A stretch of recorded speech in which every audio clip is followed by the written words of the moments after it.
Al meer dan een uur wordt er praten over de stielslakken in de centrale as. 5 september ben de werkzaamheden langomlet uiteenzet, na nog wat haperingen. Maar uiteindelijk ben de werkzaamheden dus nou los. Wij zoeken het even op het dik en ja, wat stond er nou eens krijgt te gebeuren op deze centrale as? Want de stielslakken, wat ik zei, daar wordt al een heel skof toe praat.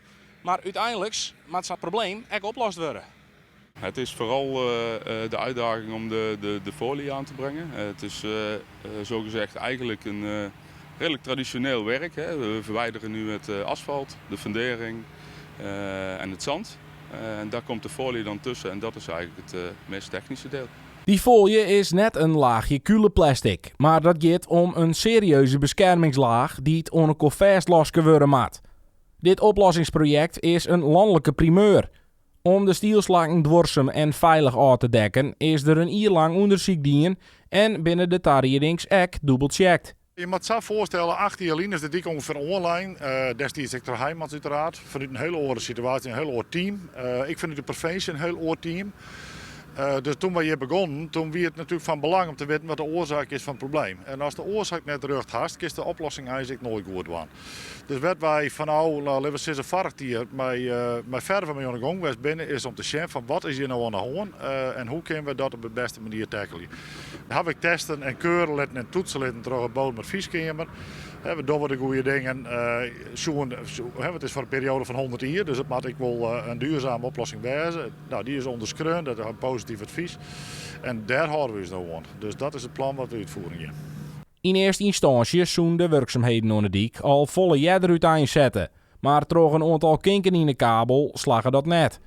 Voor de loskerij van de folie is het najaar nou de grootste bedreiging.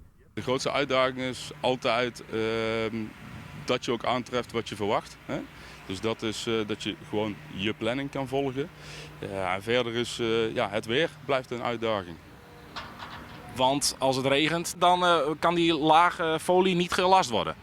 Dat is eigenlijk het grootste probleem met slecht weer. Kijk, de meeste grondwerkzaamheden, frezen, zelfs asfalt kan met regen wel doorgaan. Maar folie lassen is met regen eigenlijk onmogelijk. Stielslakken binnen op volle meerplakken onder de dik broekt.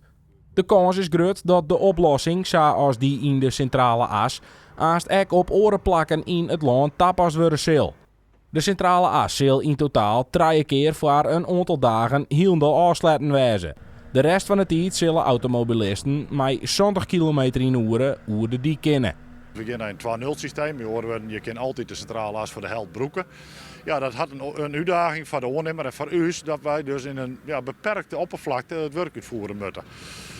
Nou, dat is mooi, dat is een uitdaging, dat is jammer aan de andere kant, maar het is voor de meesten, denk ik, uiteindelijk noffelijker, omdat die dik wel bereikbaar blijft. Weliswaar met wat snelheidsbeperking, maar dat is net zo heel erg onoverkomelijk, denk ik. Alle werkzaamheden moeten voor de bouwvak van 2023 al rondwezen.